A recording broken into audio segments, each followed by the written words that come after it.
This morning, an ROV, or remote operated vehicle, from the vessel Horizon Arctic discovered the tail cone of the Titan submersible approximately 1,600 feet from the bow of the Titanic on the seafloor. The ROV subsequently found additional debris.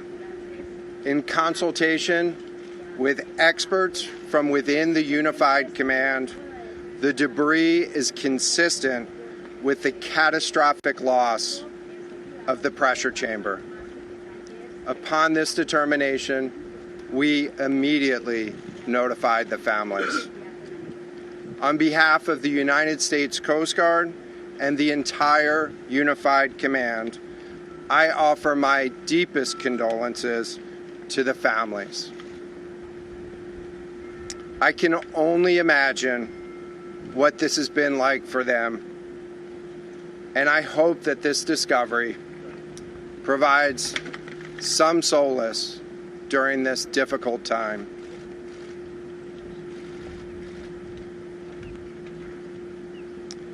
Additionally, we've been in close contact with the British and French Consuls General to ensure that they are fully apprised and that their concerns are being addressed. The outpouring of support in this highly complex search operation has been robust and immensely appreciated. We are grateful for the rapid mobilization of experts on the undersea search and rescue, and we thank all of the agencies and personnel for their role in the response. We're also incredibly grateful for the full spectrum of international assistance that's been provided. The ROVs will remain on scene and continue to gather information. Again, our most heartfelt condolences go out to the loved ones of the crew. We'll now take questions. Rear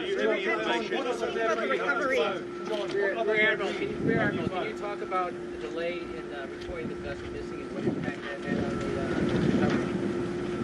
the search? This was a incredibly complex case, and we're still working to develop the details for the timeline involved with this casualty and the response. And so we'll provide that information. The recovery of the body. James Matthews from Sky News. John, what other debris has been found? And have you found any trace of those who were on it? So this is an incredibly complex operating environment on the seafloor, over 2 miles beneath the surface. And so the remote operating vehicle has been searching, and it is highly capable. And we've been able to classify parts of the pressure chamber for the Titan submersible. Let me refer to one of my undersea experts here, Mr. Paul Hankin, to talk about the nature of some of the debris.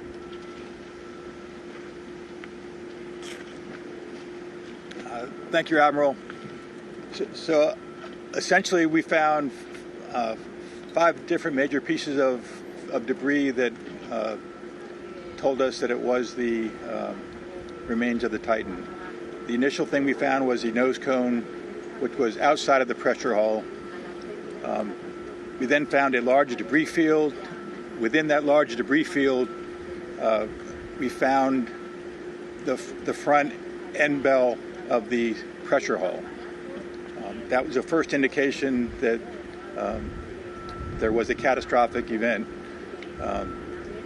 Shortly thereafter, we found a second smaller debris field.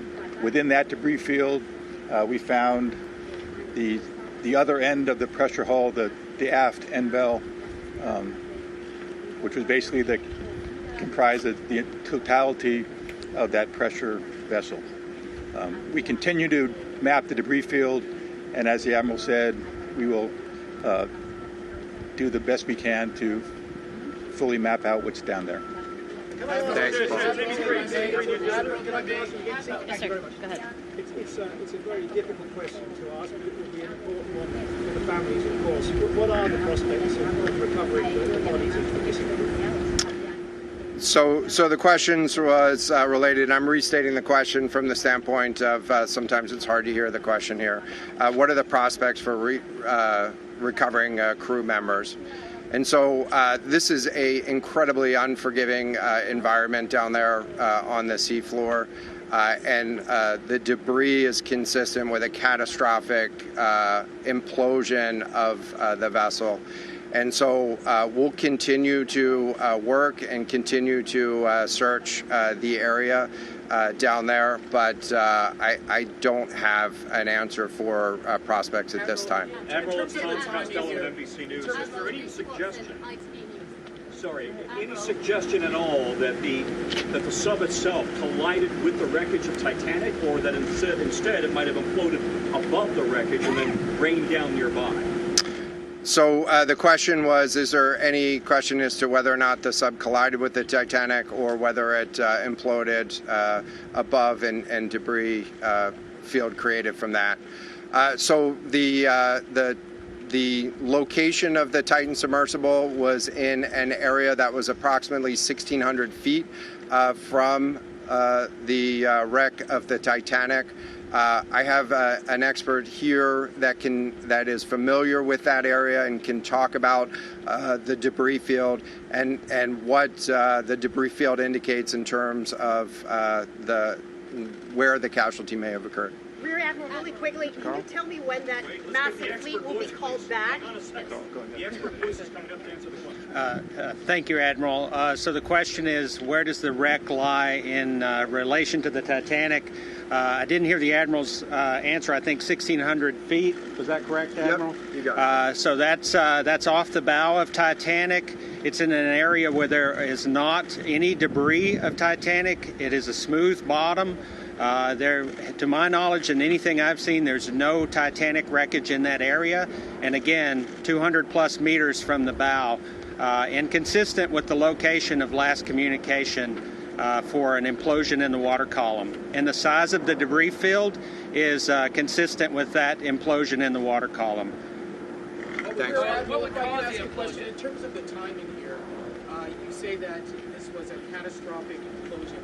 And I know it's early on, but is it your estimation that this happened right at the moment when they lost contact, an hour and 45 minutes after the descent?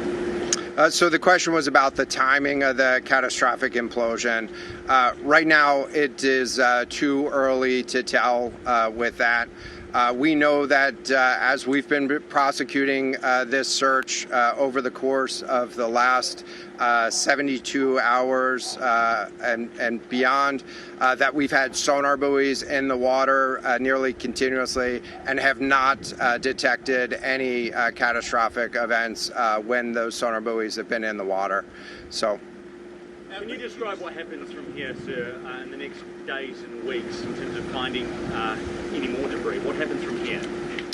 So we will. The question was, what happens from here? What's the next phase?